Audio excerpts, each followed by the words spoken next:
One more job shouldn't have mattered. I'd killed nobles before. You could float a whaling ship on the high-born blood I've spilled. Another noble steps in to replace the last one. All equally corrupt. Why should an empress be different?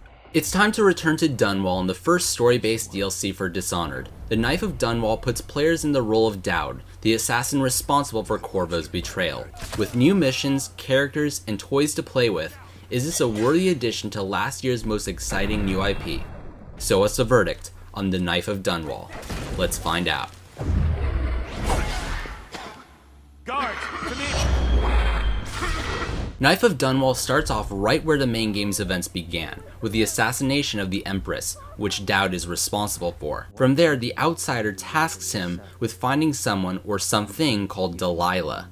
Ultimately, the story is nothing memorable. The pre-mission briefs aren't ideal, and the characters are still largely dry. Arcane had a chance to flesh out the Dishonored mythos, but it really feels wasted. Not much context is given behind the assassination of the Empress, we don't learn much about Dowd's Assassin's Guild, and the story doesn't take advantage of the character's supposed grief. This master assassin could have made for a fascinating anti-hero, but not even the shift away from a silent protagonist helps that much. Half the city wants him dead. We'll earn some gold on this one.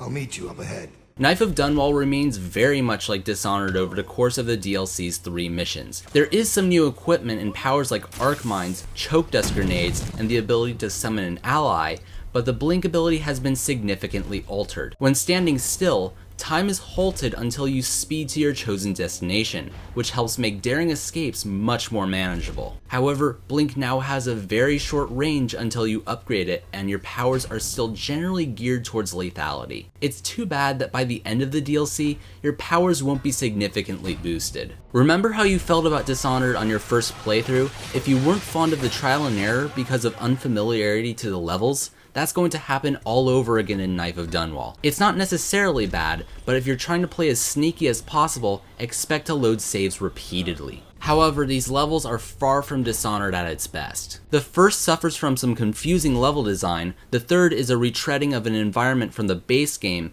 and despite the second possibly being the best of the bunch, it suffered from a bug that made it impossible for me to end the level. Nothing is worse than getting to the end of a painstakingly planned and executed mission, only to be forced to do it all over again. At least Knife of Dunwall is as good as the base game in terms of the presentation. The almost hand-painted aesthetic simply works, the whaling facility gives a new perspective on Dunwall's economy and infrastructure, and the new assassination animations are a nice touch. However, guard dialogue is largely reused. Things are bad. Could the city get any worse? Chances are very good. If you absolutely have to have more Dishonored, take Knife of Dunwall with a grain of salt. There are multiple endings, but the total length is short at roughly 2.5 hours, and the story is flat even by comparison to the base game's plain characters. This definitely isn't quite as meaty as DLC from other Bethesda published games. No. Get over here. Eat this.